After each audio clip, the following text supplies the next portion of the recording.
చాలా చోట్ల మనం చూస్తూ ఉంటాం. అకస్మాత్తుగా నిద్ర నుంచి మేల్కొన్నట్లు మత్తంతా వదిలి అప్పుడే కళ్ళు తెరిచినట్టు జనం భగవంతుడు ఉన్నాడా, సత్యం అంటూ ఏదైనా ఉందా, ఈ మొత్తం విశ్వాన్ని సృష్టించింది ఎవరు అనే ప్రశ్నలను అడిగి వెంటనే ఉన్నారని కొందరు, లేరని కొందరు చెప్పడం అది సబబు కాదు.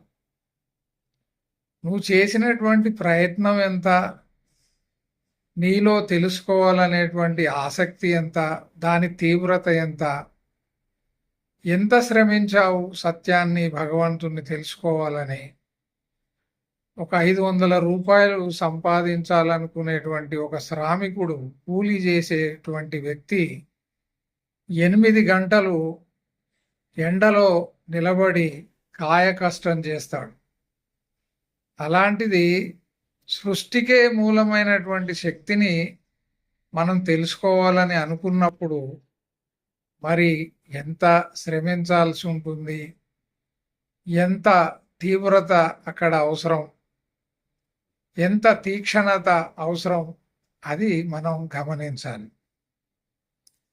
కాబట్టి ఆషామాషి వ్యవహారం కాదు ఇవి తెలుసుకోవడం. పాలల్లో నెయ్యి ఉందా అంటే ఉందనో లేదనో చెప్పడం కాదు. ఆ పాలను కాచాలి, తోడు పెట్టాలి, దాన్ని చిలకాలి, వెన్న తీయాలి. తీసిన వెన్నను కరిగిస్తే గాని దాంట్లో నుంచి మనకు నెయ్యి అనేది బయటికి రాదు.